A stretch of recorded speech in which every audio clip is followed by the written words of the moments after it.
Hello students, welcome you all in this class. Today in our class we will study about time measurement during ancient period.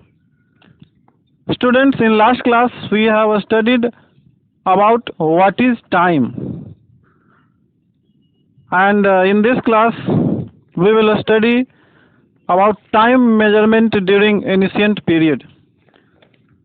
Students, in ancient period of time, people used some natural events which repeated regularly after fixed time intervals to measure time. People observe the natural events and they observed that some of them, that is some of the natural events, repeated itself after a certain fixed interval of time, and these events were helpful in measuring time those days. For example, occurrence of full moon, sunrise, sunset, changing seasons, etc. Students, such events are also called periodic events. That is, periodic events are events which repeats itself after a certain interval of time, after a fixed interval of time. Later on, some devices, some simple devices also discovered, invented by the early people, like sundial, sand clock, water clock, etc., which were helpful in measuring time. Let us learn about them. This you can see, sundial. It measures time by the position of the shadow cast by the sun. Students, now you can see the water clock.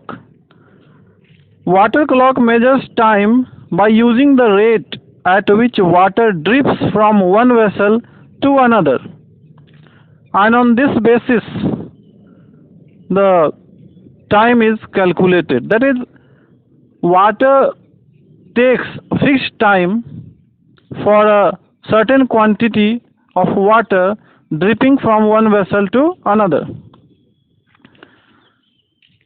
Now this you can see the sand clock. It is also called sand glass or hourglass. The working of sand clock is similar to the water clock. Sand clock also measures time using the rate of flow of sand from upper part of clock, you can see upper vessel, to the lower vessel or lower bulb.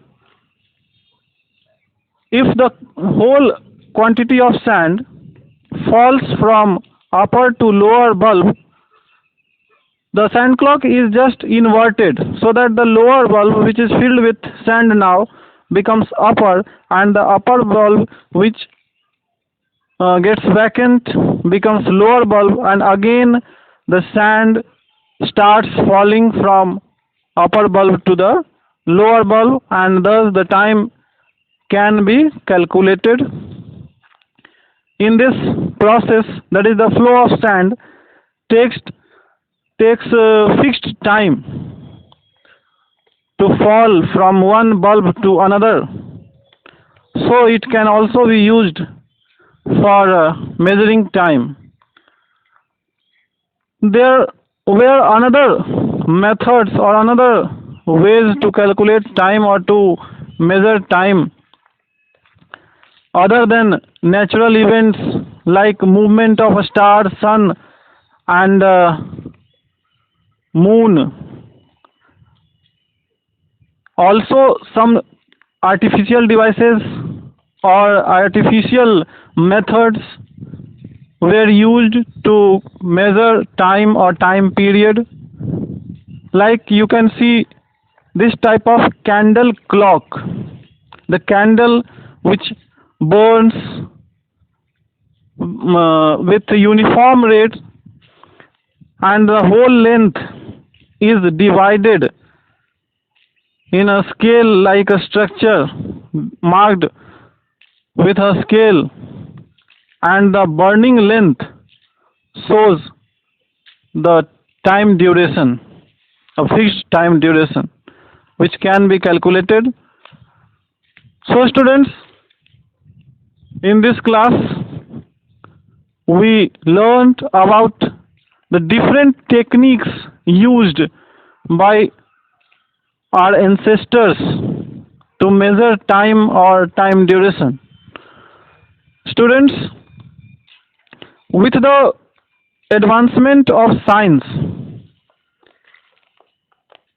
the measuring time, the way of measuring time becoming more and more advanced, and the first scientific step can be considered the discovery of pendulum.